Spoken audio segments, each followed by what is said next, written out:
Here it is, my vegetarian gravy recipe that our whole family loves, even the meat eaters.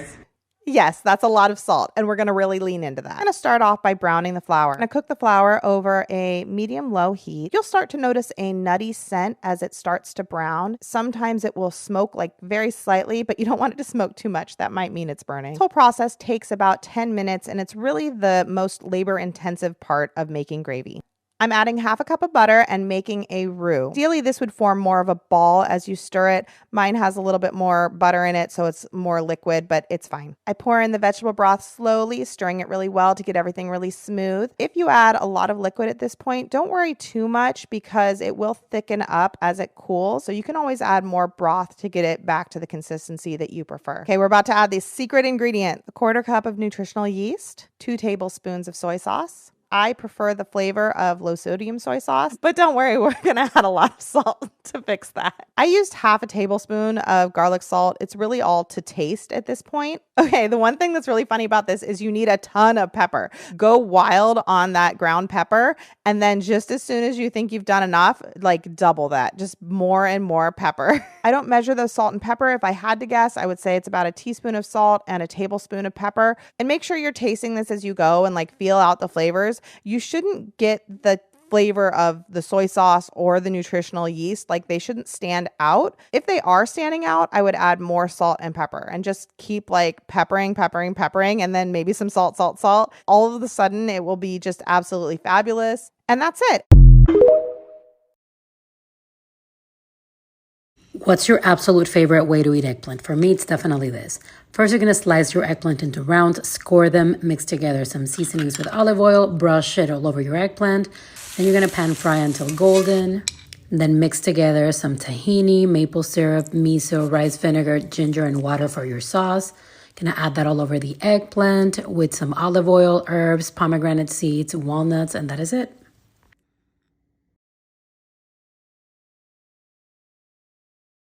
Do you have a bunch of veggies that you need to get rid of? Maybe some meat that you defrosted that you need to use up? Well, I've got the perfect recipe for you. Let me show you how to make it. Let's start with our rice. I live off my rice cooker and it's in the RV, so I've been using a pot.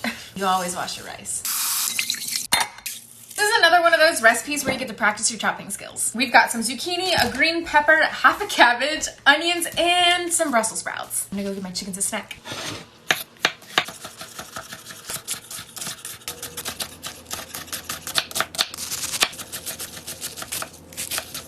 I'm cutting up some broccoli as well.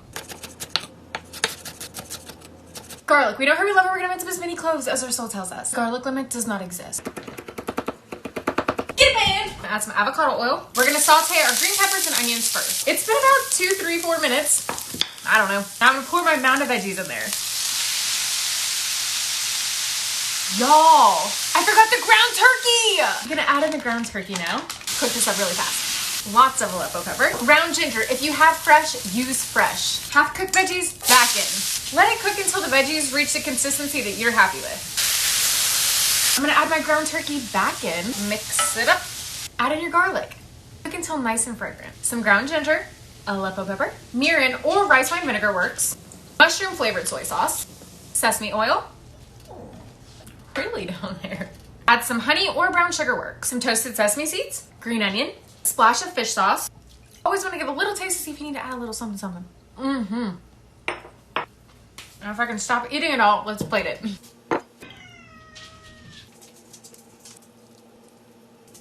And there you have it. So good. Honestly, this recipe is really good for meal prepping because I'll snack on this for like 2 to 3 days. Oddly enough, it's even better the next day. Hi guys, so let's make some pickles. I'm gonna add some jalapenos as well and some garlic. And I got the pickling cucumbers, so it's more crunchy. I'm gonna do wedges because I just like wedges better because they're like more crunchy. Look at this hijab my dad got from Saudi Arabia. He went to Hawes and get a glass container. I don't have a jar, but I do have a airtight storage container, so I'm gonna use that. I'm using 4 or however much fits in my container. Add some jalapeno. I don't know how to. Should I just? No, I'm gonna do circles. And I'm gonna leave the seeds in. Here are the jalapenos. Just add them in. I think one should be enough. Now let's add some garlic. These were frozen, that's why they kind of look yellowish. Slice up your garlic. And then we're gonna do the measurements for the brine. Can't forget the dill. Shatu gave me some from her mom's garden. What the hell's wrong with my speech today? For the brine, you need like 1/4 cup of salt, 2 cups of water, 1 cup of vinegar. So you can boil this or microwave it. It just needs to be really hot, and then pour it over the cucumbers, and then let everything sit for 24 hours in the fridge, and then I'll do a taste test. So I microwaved it for like 3 minutes, and now I'm gonna pour it in, and then I'll give you guys a taste test in 24 hours. Bye. Make sure whatever you use, the lid is airtight. This is airtight. So it is the next day. Let's try our pickles. Bismillah. Do you guys hear the crunch? Oh my god, oh shit, it tastes like a pickle. I would go less with the sauce, but it's so good. Let's try a jalapeno. Yo. If you still haven't tried the viral 2-ingredient bread, you have to give this recipe a go. To make the dough, simply combine yogurt and flour. For the filling, combine potatoes, cheese and spices. Roll out the dough and add the filling. Pull the edges over like this and roll it out. Pan fry or bake until golden. Save the recipe, like and follow for more.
Gotta make this. Full head of cauliflower, remove the leaves and part of the core, like that. Score the core, bring water and chicken stock to a boil. Salt the water, boil for 10 minutes. Remove and let it drain really well. Place in a baking pan, coated with olive oil and kosher salt. Roast for about 30 to 40 minutes. Melt 3 tablespoons of butter, add 3 tablespoons of flour, whisk and cook for a few minutes.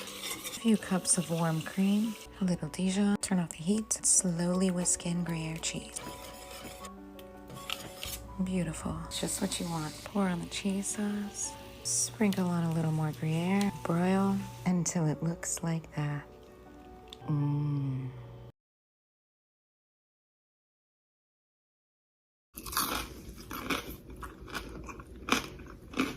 Ma'am, that is literally the best thing I think I've ever eaten.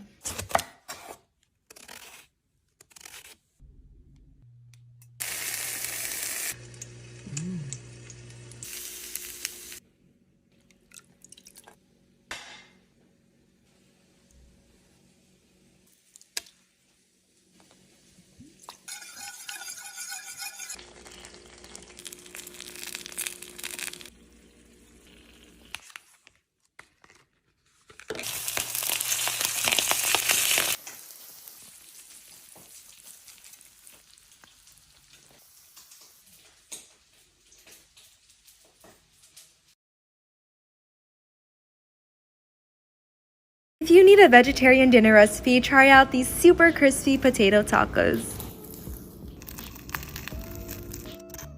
If that crunch sound didn't convince you, my husband, who has to have meat with every single meal, absolutely loved these. Start out by boiling the potatoes in some salted water. Once fork tender, drain it, give yourself a little facial, and then break it apart. Then we'll add cheese, sour cream, garlic, all our spices, and cilantro. Stuff the filling into some small flour tortillas and then fry them in some vegetable oil until they're beautifully crispy and golden brown. To top it off, I added some chipotle sauce, lettuce, cotija, and some lime. And finally, our last step is to enjoy.